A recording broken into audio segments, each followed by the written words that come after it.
السلام عليكم ورحمة الله وبركاته. معكم دكتور محمد أحمد أبو هاشم النجار، خريج صيدلة الأزهر 2022. إن شاء الله أنا معاكم النهاردة عشان الناس اللي بتسأل كتير، أنا عاوز أنزل صيدلية، هعمل إيه في الصيدلية؟ أنا تايه، أنا مش فاهم حاجة، أنا خلاص داخل سنة 5 ومش عارف أي حاجة في أي حاجة، ولو نزلت الصيدلية الناس هيضحكوا عليا، واللي هلاقي بقى كلام تريقة، وهلاقي يعني الأسيستنت اللي معايا بيتريق عليا كمية تريقة يعني محدش يقدر يتخيلها خالص. كل الكلام ده ان شاء الله هنبدا معانا، يعني هنبدا مع بعض يعني في واحده بواحده. كل اللي عاوز من حضراتكم بس ان شاء الله تتابعوا الفيديو ده والفيديو او الفيديوهات اللي جايه كلها ان شاء الله، ونتابع مع بعض باذن الله. ومحتاجين بس شويه صبر وشويه عزيمه، والدنيا هتبقى افضل بكتير باذن الله تعالى. تعالوا بينا يلا نبدا ان شاء الله، ونفهمكم الدنيا هتمشي ازاي ان شاء الله باذن الله. يلا بينا. طيب صلى على رسول الله عليه الصلاه والسلام. اول حاجه بس عاوزين نبدا فيها واحده واحده مع بعض كده. طيب واحد هيسالني سؤال ويقول لي انا هعمل ايه او هبدا منين او ايه اللي هيحصل في الصيدليه؟ انا لسه اول مره انزل الصيدليه، هعمل ايه؟ هل اجيب ورقه وقلم ولا اكتب اكتب اكتب وخلاص والفاضي؟ دي ممكن تكون طريقه حل من الحلول، ولكن في طريقه تانية ممكن تكون افضل شويه واحسن شويه. تمام.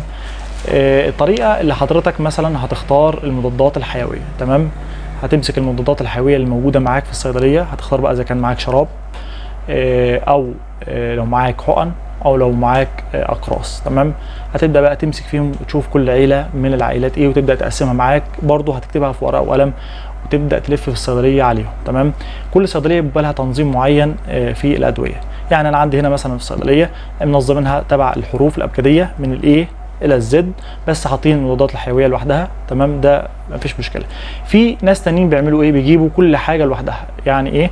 يعني هجيب المسكن احطه لوحده، وهجيب الفيتامينات احطها لوحدها. تمام. وهجيب المضاد الحيوي احطه لوحده. الكلام ده كله في ناس بتعمله، في كل واحد بقى على حسب راحته. تمام. وكذلك الامر برضو في في الشراب.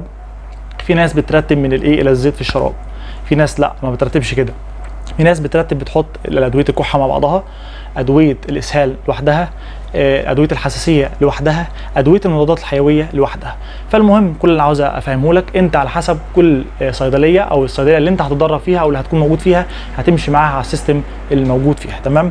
يبقى انت اول حاجه انا هروح صيدليه معينه، صيدليه مثلا حد قريبي او حد صاحبي، هشوف الصيدليه دي هل هي الصيدليه دي ماشيه بنظام ايه. انا هقابل الدكتور الموجود فيها، دكتور انا عاوز اتدرب مع حضرتك. هيقول لك يا مرحبا يا باشا. هتقول له طيب عاوز اقعد بس مع حضرتك تفهمني الترتيب بتاع الصيدليه ماشي ازاي. تمام. هيفهمك الدنيا ماشيه ازاي من الايه للزد. هيشوف بقى كل نظام زي ما انا قلت لك كده. في صيدليه زي ما قلت لك بتعمل من الايه للزد وتحط كله مع بعض وخلاص، حتى ممكن تحط المضادات الحيويه معاهم. تمام. ولكن انا ما بفضلش كده طبعا. وانا هنا عامل نظام في الصيدليه من الايه للزد، ولكن حط المضادات الحيويه في قسم لوحدهم خاص بيهم، وعلى حسب المواد الفعاله وعلى حسب برضو الايه الاحرف. يعني كل مجموعه فعاله مع بعضها بحطهم مع بعض عشان يبقى ايه، يبقى اللي موجود في الصيدليه يبقى عارف كل الماده ديت، لو ما فيش دي يبقى نطلع دي وهكذا. تمام. وكذلك الامر برضو في الحقن المضادات الحيويه حاطينهم في مكان خاص بيهم. تمام. طيب هل هنعملهم بالحروف الابجديه ولا بالمواد الفعاله بتاعتهم؟ تمام. لا، انا عندي مثلا زي حاجه زي السيفيتريكزون، في منها حاجات كتير خالص، حاططهم مع بعض في 3 ارفف كده مثلا او 4 أو 5، بحيث نبقى احنا عارفين دي عيله السيفيتريكزون، خلاص الموضوع انتهى. تمام. طيب في صيدليات تانية بتجيب لك بالترتيب، كل واحد على حسب راحته. فانت اول حاجه لازم تعملها وانت بتتدرب في الصيدليه، او انت لسه داخل في صيدليه جديد مش عارف اي حاجه خالص، هتعمل ايه؟ هتسال او هتقابل الدكتور، يا دكتور عاوز اتدرب مع حضرتك. هيقول لك يا اهلا وسهلا، مش هيمانع. تمام. هتقول له طيب حضرتك بس تعرفني النظام الصيدليه ماشي ازاي، هل النظام زي ما بقول لك كده بالاحرف ولا كل حاجه لوحدها ولا ايه؟ طيب هيعرفك كل حاجه موجوده، يبقى كده كويس، يبقى كده دي بدايه الايه السلمه الاولى. حلو خالص. يبقى انت كده عرفت الدنيا ماشيه ازاي بشكل مبدئي، بشكل عام كده، بشكل ايه، بشكل جنرال. طيب تبدا بقى تخش في التفاصيل اللي معاك ايه. طيب هتمسك يا سيدي زي ما قلت لك، انا مثلا عندي هنا حاجه مثلا زي الكونكور 5+، حاجه زي الكونكور العادي مثلا. ده على سبيل المثال، يعني انا بقول لك انت قاعد في الصيدليه وبتشوف الفرق مثلا من ادويه الضغط، دخلت في ادويه الضغط. تمام. انا عاوز اعرف الفرق بينهم ايه. الله، الكونكور 5+، ايه الفرق بينه وبين الكونكور 5؟ ما لازم برضو اكون بشغل دماغي واسال ليه اشمعنى ده 5+ واشمعنى ده 5 عادي. يبقى هتلاقي هنا في ماده زياده عندي. تمام. وكذلك الامر برضو في ادويه كتير خالص، فانا بقول لك على سبيل المثال يعني. طيب حضرتك لو انت هتسالني وهتقول لي طيب انا اعمل ايه، ابدا منين، اروح فين، اجي منين، هقول لك انا يا سيدي صلى على رسول الله عليه الصلاه والسلام. في كذا كتب انا يعني شفتهم وقراتهم، ولكن وجدت ان انسب طريقه وانسب حل للموضوع ده خالص ان انت هتمسك العائلات. بمعنى ايه؟ بمعنى انا همسك عائلات نون ستيرويدال انتي انفلاماتوري دراجز، اللي هي الحاجات المسكنات يعني. تمام، هبدا امسكها يا سيدي، همسكها كلها، هشوف الحقن اللي فيها ايه، هشوف اللبوس اللي فيها ايه، هشوف الاقراص اللي فيها ايه. تمام، وبرده كمان لو في شراب هشوف الشراب الموجود ايه فيه ايه. حلو خالص. يبقى اول حاجه همسك المسكنات. المسكنات دي هي اخطر حاجه، او هي اكتر حاجه شائعه ومنتشره. في كل يوم في الصيدليه هيجي لك واحد يا دكتور ضرس تعبني، يا دكتور عندي صداع، يا دكتور مش عارف ايه تعبني. يبقى لازم المسكنات دي حاجه اساسيه وجزء اساسي معاك في الصيدليه.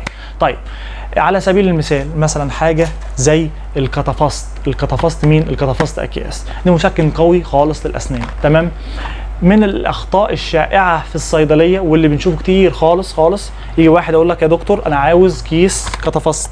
يبقى زي ما قلت لحضراتكم ان انا عندي مثلا حاجه زي الكتافاست اكياس. تمام، الكتافاست دي من المسكنات القويه والسريعه جدا جدا. طيب يجي واحد يجي لي في الصيدليه يقول لي يا دكتور انا عاوز كتافاست اكياس. حلو خالص، اجي مطلع له كتافاست اكياس واجي مطلع له مثلا كيس من ده. تمام، طيب يقول لي يا دكتور وانا هتمضمضه مضمضه كده وتفه.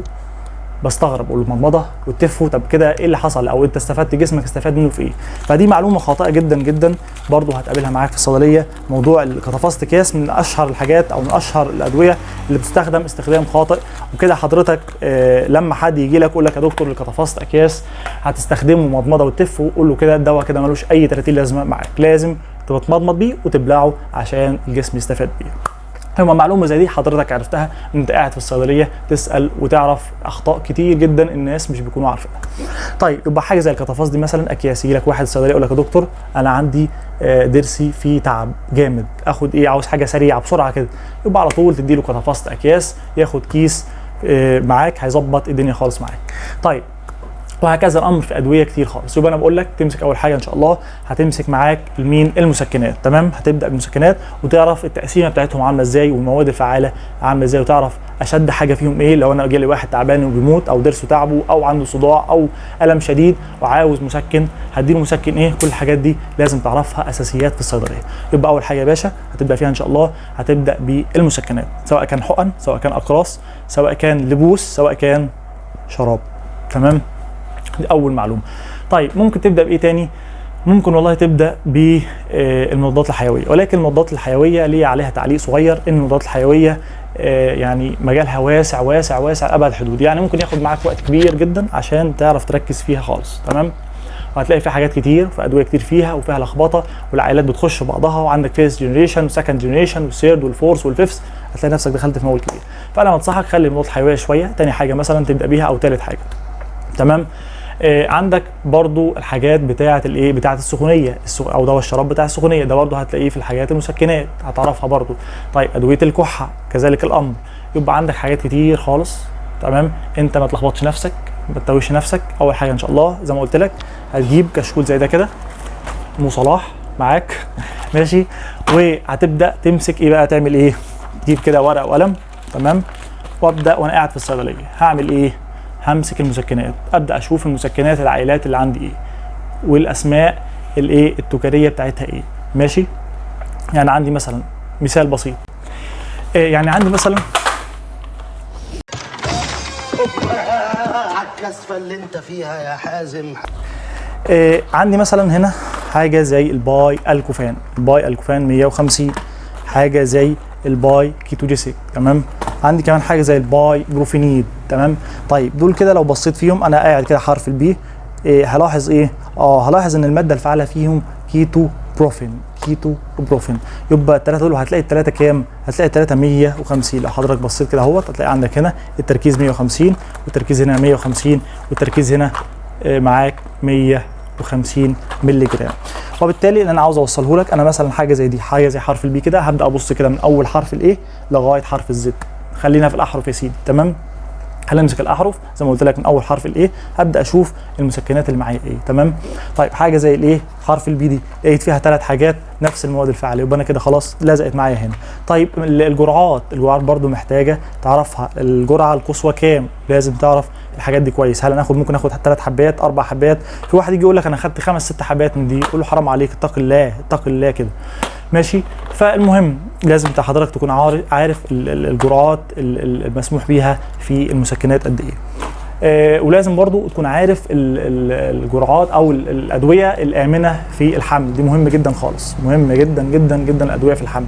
واعرف الفرق بين البنادول الازرق والبنادول الاحمر اللي هو البنادول اكسترا والبنادول العادي، ايه الفرق بينهم؟ هل لو واحد جاي عنده ضغط او عنده سكر اديله بنادول احمر ولا لا؟ الحاجات دي بنقابلها كتير في الصيدليه والناس ما تعرفش حاجه عنها، ده دورك كصيدلي توضح الامور دي. يبقى انا بحاول بوضح لك الامور دلوقتي بس بشكل عام. ان شاء الله في الفيديوهات اللي جايه باذن الله تعالى هبدا اتكلم لك على كل حاجه في بالظبط في دقيقتين في 3، مش هطول برضو عشان يعني كل ما الوقت يقل يبقى افضل واحسن ليك عشان تفهم. لو هتعرف معلومه واحده بس في اليوم هيبقى احسن لك بكتير من انا اقعد ادوشك واعرفك حاجات كتير في الفاضي. يبقى ان شاء الله زي ما قلت لك هنبدا بالمسكنات. عرفنا معلومه النهارده، معلومه الكتافاست دي. كتافاست اكياس، هيجي لك واحد يقول لك انا عندي الم في الضرس، عاوز حاجه سريعه، اكياس فوار، هتدي له الكتافاست. طيب الكتافاست هيقول لك هتمضمضه وتفه، لا يبقى الكلام ده غلط. تمام. يبقى عاوز بس من حضرتك معلومه تعرفها النهارده، موضوع معلومه مين؟ معلومه الكتافاست. تمام. يبقى عندي الكتافاست، تعرف ان الكتافاست الاسم التجاري بتاعه يستخدم 3 اكياس في اليوم كحد ايه؟ كحد اقصى. طيب الماده الفعاله بتاعته اسمها ايه؟ اسمها اهو بالانجليزي اهوت ديكلوفيناك بوتاسيوم. ديكلوفيناك بوتاسيوم. يبقى انا عندي الماده الفعاله هنا ديكلوفيناك بوتاسيوم، هنقابلها في كام دواء بعد كده هقوله لك ساعتها، عشان لما اجي اقول لك الفرق بين الديكلوفيناك بوتاسيوم ايه والديكلوفيناك صوديوم ايه تبقى حضرتك تكون متابع معايا ومسجل. يبقى حضرتك هتكتب كده في الكشكول عندك ديكلوفيناك بوتاسيوم اللي هو ال 50 مللي جرام. تمام. الاسم التجاري بتاعه ايه؟ اول حاجه خدناها الكتافاست، يبقى اول معلومه تسجلها عندك. طيب كويس خالص. تاني حاجه اللي قلناها البنادول العادي والبنادول الاكسترا، ده البنادول الاكسترا، ده البنادول العادي اللي بنسموه الادفانس. طيب ايه الفرق بينهم؟ هل في فرق بينهم؟ في فرق.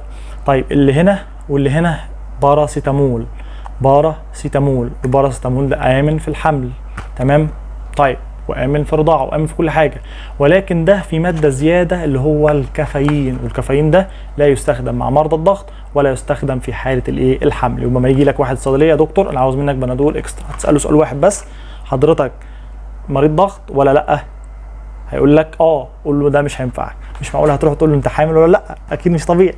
طيب نرجع تاني، يبقى البنادول الاكسترا في حاله الضغط مش هينفع استخدمه، بستخدم مكانه البنادول ادفانس. يبقى ركز في النقطه دي، مهمه جدا تعرفها معايا. الله اكبر عليك، ايه الحلاوه دي، ايه الحلاوه دي. يبقى ان شاء الله باذن الله في الفيديوهات اللي جايه هتعرف على الاقل معلومه او 2 معاك تكون انت مركز فيهم، وطلعت لك بالمعلومه بتاعت مين؟ بتاعت الكتافاست اكياس. تمام. ان شاء الله تمشي معايا واحده واحده وتتابع معايا باذن الله، هتبقى كويس خالص في الصيدليه. واهم حاجه اللي انا عاوزه من حضراتكم، اوعى اوعى اوعى اوعى اسيستنت يعلمك في الصيدليه او تتعلم من اسيستنتس، اوعى خالص. انت اعتمد على الله ثم على نفسك. عاوز تستعين من دكتور صيدلي مفيش مشكله خالص، يفيدك بمعلومه ب2 برضو، ما تبقاش لحوح في الاسئله. خليك اسال ولو سؤال واحد في اليوم، استفاد من الدكتور. ولو عاوز تسالني انا موجود معاكم ان شاء الله في جميع الاوقات باذن الله تعالى. ان شاء الله استنوني في الفيديوهات اللي جايه باذن الله. هنعرفكم المسكنات، هتبدا المسكنات ان شاء الله، ونعرفكم الجرعات ايه، وده يتاخد امتى وده ما يتاخدش امتى، والحاجات دي كلها واحده واحده مع بعض. كل اللي انا عاوزه منكم تتابع معايا ان شاء الله في الفيديوهات اللي جايه، وتركز معايا وتصبر معايا شويه واحده واحده عشان تستفاد من الصيدليه. موضوع خلي بالك محتاج صبر شويه، مش محتاج من يوم وليله هتعرف كل اللي في الصيدليه، لا خالص. في ادويه كتير خالص خالص خالص في الصيدليه هتاخد وقت عشان تعرفها. استنونا وتابعونا في الفيديوهات اللي جايه. وبكده نكون خلصنا فيديو النهارده. نشوفكم ان شاء الله في الفيديوهات اللي جايه، تابعوا معايا وان شاء الله باذن الله باذن الله هتستفادوا كتير قوي. نلتقي ان شاء الله في الفيديو القادم. السلام عليكم ورحمه الله وبركاته.